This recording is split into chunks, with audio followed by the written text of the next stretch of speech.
next person up here. So you had Jeff Peel, this is Melissa Ciummei.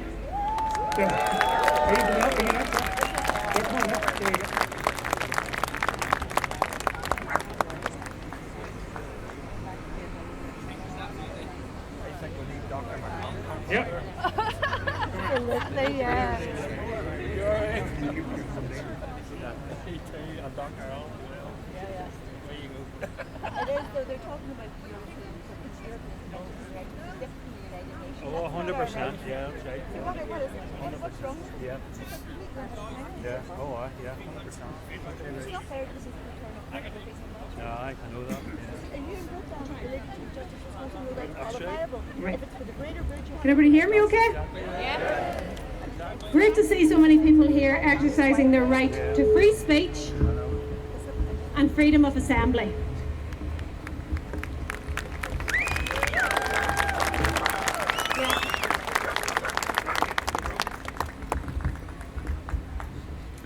Rights are vital to conduct your life without authoritarian government control.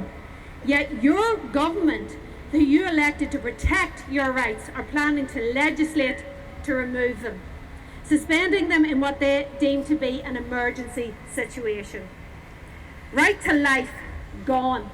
People will certainly die from any mass forced medical treatment, and the First and Deputy First Minister have met with FIBs, that's Vaccine Injury and Bereaved in Northern Ireland, seeing first-hand the devastation caused by the mandates, and yet they are willing to proceed with this bill.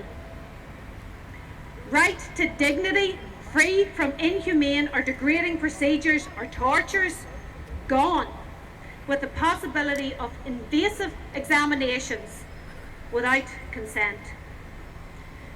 Right to liberty, gone, detained in what they call suitable establishments, whatever they may be, for quarantine or complete isolation if you are or may be a threat without any definitive proof that you are a threat.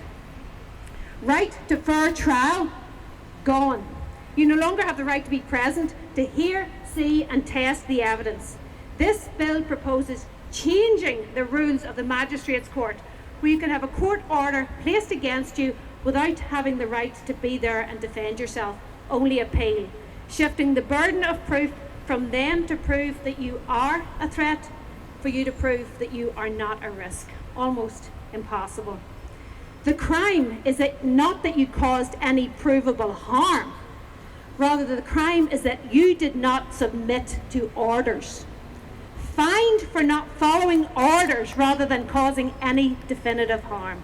This bill is redefining the law. Freedom of assembly, like here today, gone. Point 72 sets to restrict this.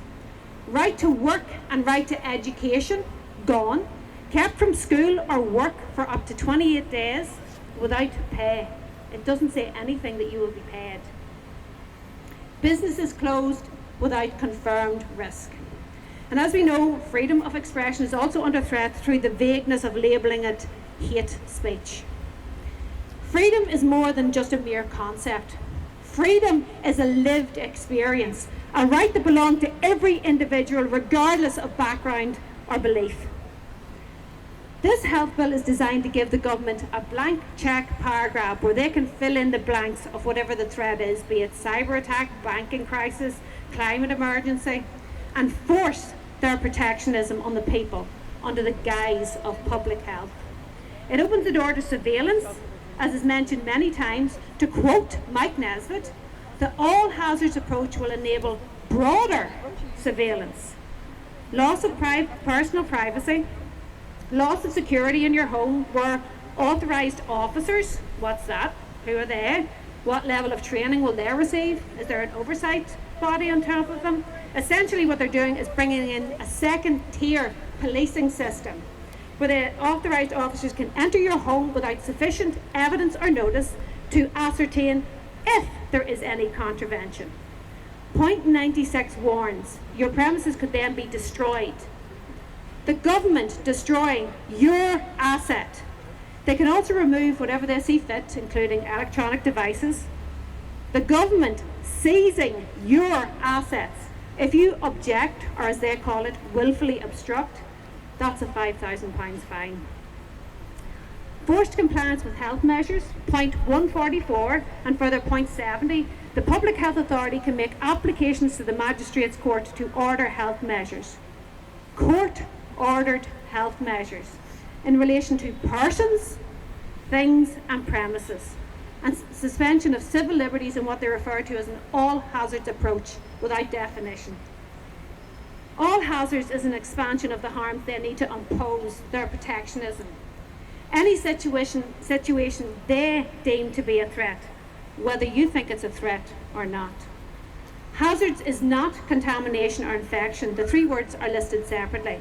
There's infection, contamination, and then hazards. So what are hazards? Could be natural or man-made disasters, terrorism, cyber attacks, power outages, economic instability, disruption to essential services. In this scenario, the Public Health Authority have the ultimate authority to authorise another body to step in and take over. Who would that be?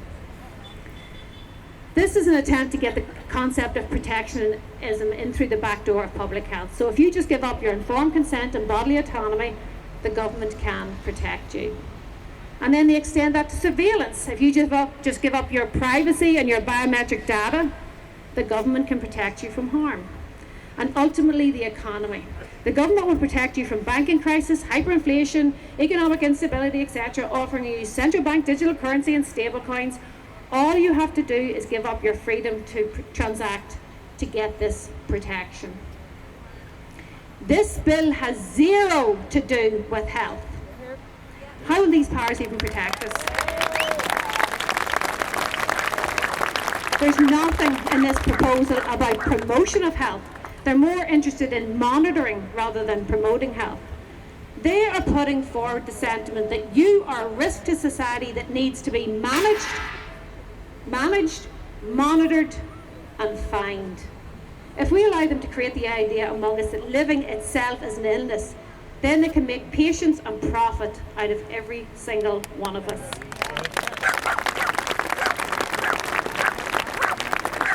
Never does it mention the need to prove group benefit to what they are imposing.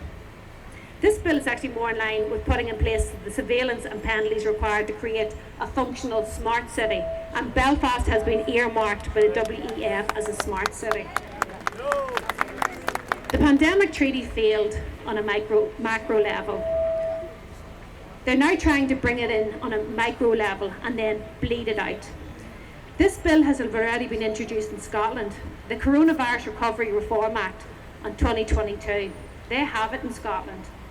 And it was met with very little resistance because very few people knew. Very similar to what happened here, but it was picked up just in time. If you read the Scottish bill from 86D onwards, that's around page 7 or 9, that's almost identical to our now famous page 47. The rest of the UK and Ireland need to take note. This is coming for you. It's in Canada, the C293 bill. It's very, very similar to ours again. Australia, New Zealand, they're all acting in lockstep under the direction of the WHO.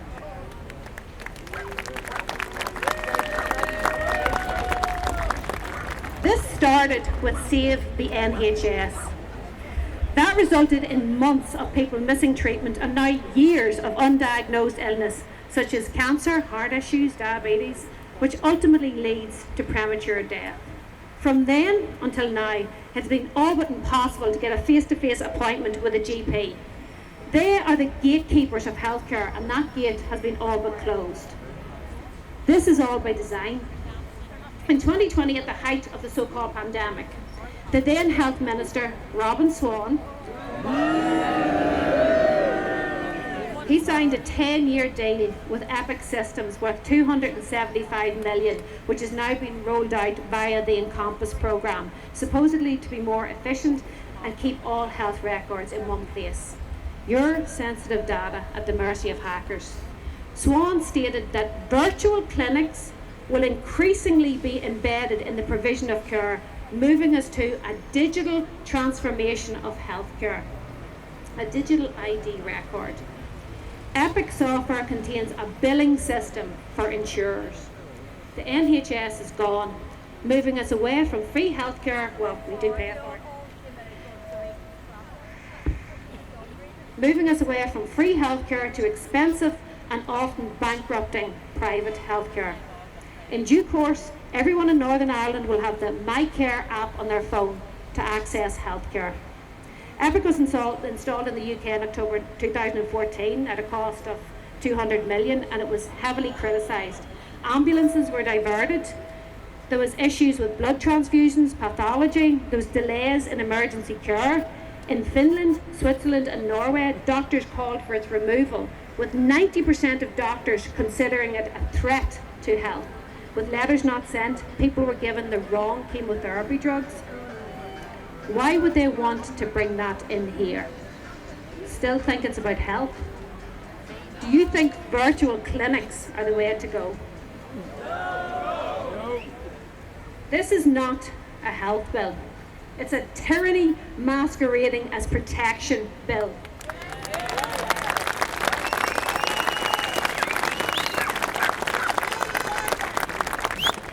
How dare they propose any of this and presume that we will consent? Under what authority do they think that they can change the healthcare system, the magistrates' court, the rule of law, and how we are governed, moving to rule over rather than govern with us?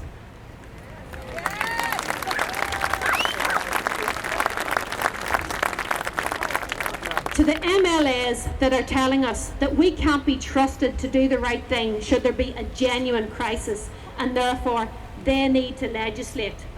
Who do you represent? Who do you work for?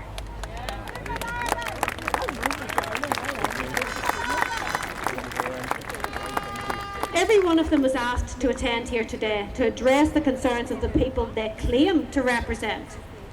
All declined. Every single one.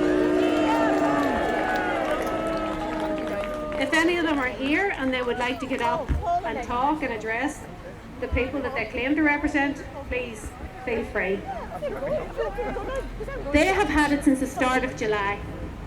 They have failed the people of Northern Ireland by not making it national news.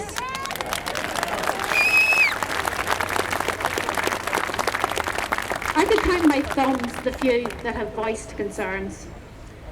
They're acting in lockstep with these generic responses such as it's in the early stages, it's just a proposal, it's just an update. Remember, it was just 3 weeks to flatten the curve. They're attempting to pacify the people with the assurances that they will debate and oppose it in the Assembly. Let's be clear, it has to go through us first to get to you to debate. And A, it doesn't meet the consultation principles. This has actually been admitted by the Health Committee. And B, much as you don't trust us, we don't trust you.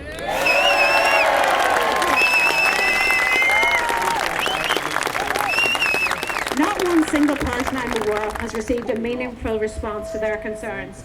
Rather, the MLAs have sent out these cookie-cutter responses, some returned so quickly it was impossible for them to have even read the initial email. Yet they think we trust them to have our back in the Assembly floor, telling us they are going to debate what freedoms they are willing for us to lose. There's not 1% of this bill that is acceptable, not even if they withdraw vaccination and prophylactic requirements.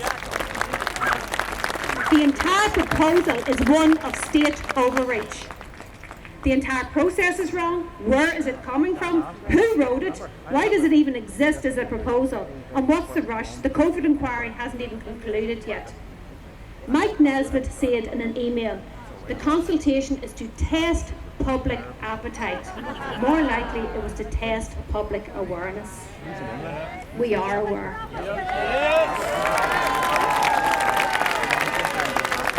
They want to legislate on everything that didn't work previously and was detrimental to our economic, physical and mental health.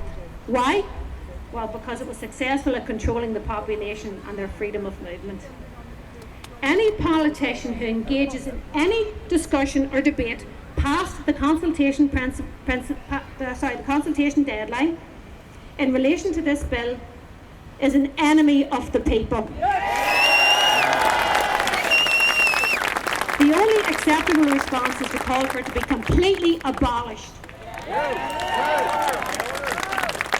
To the MLAs and councillors, you either stand with us or you either stand with us or you stand against us. There is no sitting on the fence on this one. They lie. We know they lie, coerced and manipulated. We do not trust them to advocate for the good of the people of Northern Ireland on the Assembly floor. The proposal needs to be abolished with no further advancement in any capacity, a complete rewrite, because we do need a health bill that sets aim to promote health while protecting our rights.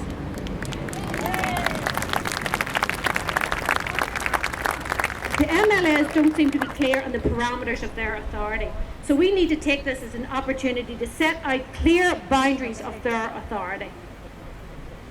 This proposal is deliberately vague. All hazards is undefined. They can't provide a list of notifiable diseases. It uses words like could present harm, may be infected, might infect, reduce the risk. What is reduce the risk? That's unquantifiable. An informed response is impossible. So let me simplify the bill to two questions that could be put to a referendum vote. Do you agree or disagree that healthcare should be criminalised if you don't accept it? Do you agree or disagree that civil liberties, your rights, should be suspended for a limitless amount of time in any hazard the government deems harmful? No one would agree. They know this.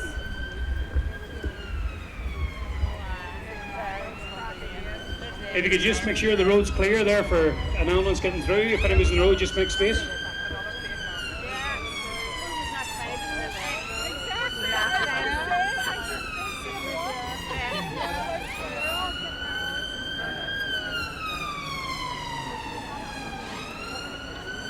Thank you. To the media, no doubt attending, you brood of gaslighting vipers!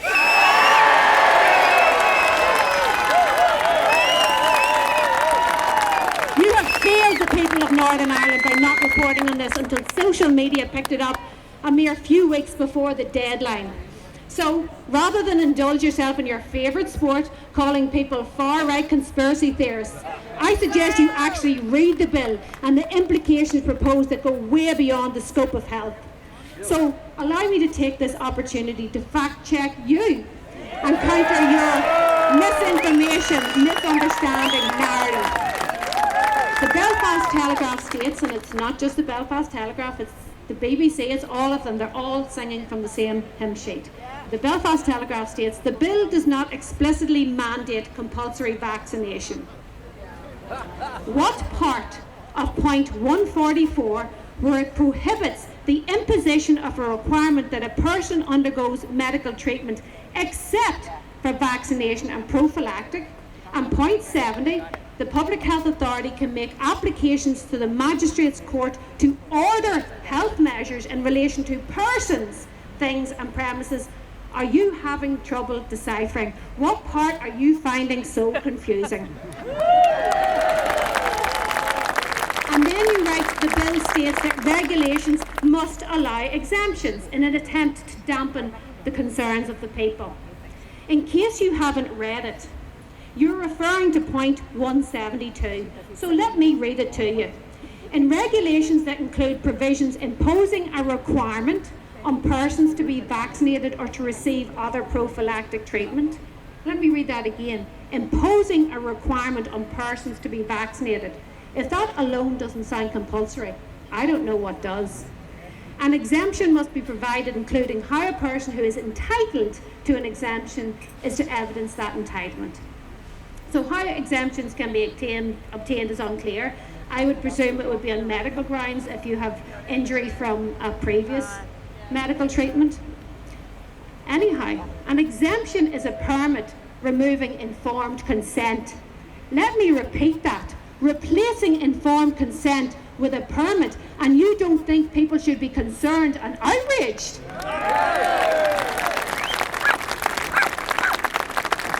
To the media, Have you heard of the Nuremberg Code? Jot that down, look that up. You have been so focused on the anti-vax narrative that you have failed to report on the wider scope of this bill and how it affects the rule of law and suspension of rights indefinitely. There is no misinformation. There's a failure on your behalf to report it. You have been silent, moving only to disparage those who have brought attention to the bill. I don't think anything will want interviewing me after that. Once medical freedom is taken away, the sky's the limit for the loss of your freedoms. The concept of bodily autonomy being selfish without rational, factual backing lays the ground for ownership of property being selfish. We should just give up all our rights for the greater good. The government are proposing in this bill to have authority over your body, your personal belongings, your animals, and your premises in order to offer you protection. In Northern Ireland, we have witnessed the profound impact of division, of conflict, and heavy-handed state intervention. The Good Friday Agreement was a monumental step towards recognising the importance of our rights, be they civil, political, or social. A lot of us remember what it was like before, and we would never want that for our children and grandchildren. We must ensure the rights of every person in Northern Ireland are upheld. This includes the right of freedom of assembly, freedom of expression, and all the civil liberties that this bill proposes to suspend indefinitely. In Northern Ireland, we are fighters, and fighters fight. Now is the time to unite and fight. The political parties keep division alive, keeping us fighting with each other, but the people are uniting against our common enemy. We're just not our fundamental rights and freedoms, but that of our children are under attack, and that of future generations. Go home today, hand page 47 to your child, and have them read it to you. Let the reality of the world we will be leaving behind for future generations sink in if we don't act. This is a one-way ratchet system. You can only go forward, not back. The rights that you give up are the rights that your children will never know, and they are planning to take away your rights without your input or consent. But equal force meets equal reaction, and Northern Ireland is reacting and erupting.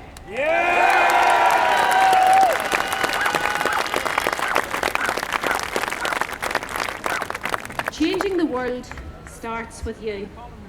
No one can do everything, but if everyone does something, we can achieve anything. Lobby your MLAs, attend council meetings, plug into what's being proposed, let them know we are watching. This is a call to action. Go home and fill in the form. Don't engage in the agree, disagree. Just put in the comments and back it up with an email, or just send an email saying what you've heard here today, that you do not consent to these fundamental changes. It doesn't meet the consultation principles. It needs to be abolished and rewritten. And contact your MLAs. What have we got to fight against this? We have numbers, and we have the power of mass civil disobedience. They do not have the manpower to enforce this until they have their digital prisons fully built. Until then, it requires the consent and compliance from the people. It's all done under the threat of fine, and they're incorporating in doctors and head teachers to act as agents to enforce this under threat of them being fined.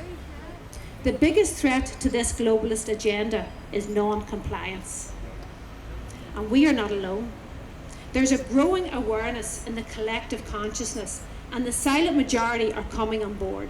See, the more ridiculous and nonsensical things get, the more uncomfortable people are in ignoring it, and they start asking questions.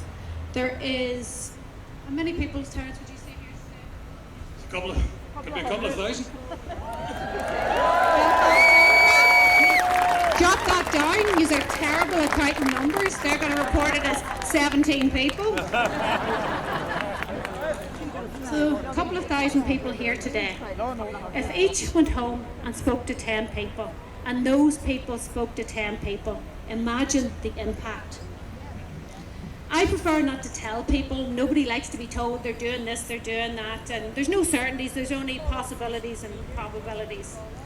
So I think a better method is to ask questions. Why do you think they're doing that? Do you think it's about health? Why now? As that's more likely to open up a conversation, and it's going to encourage critical thinking on the other person's behalf. Accountability needs to start with us. I'm sorry to say it, but you get the government you deserve. Yes. Government itself can do no harm without your consent and compliance. They seem to have forgotten that we have given them any power that they think they have to legislate, and we can take it away. Removing and suspending our rights. We need to remove any right they think they have to rule over us in an attempt to bring injustice, oppression and medical enslavement to Northern Ireland. We do not consent, and we will not ever consent.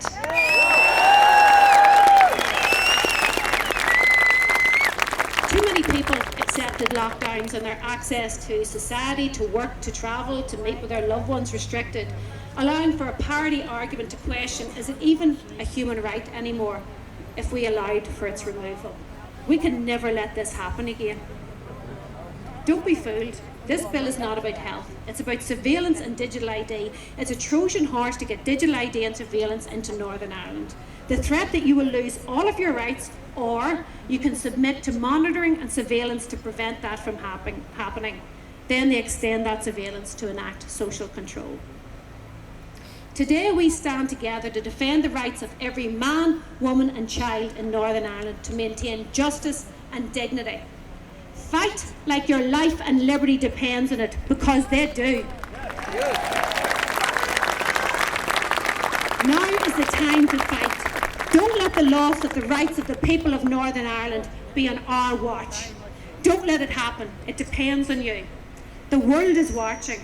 It has seen the worst of us when we were divided. Let's show the world the best of us when we are united. The time for action. The time for action is now. Let us seize it and lead the way. Let us be the Northern Ireland that history will remember, not for what we overcame, but for what we achieved when we stood together and said no.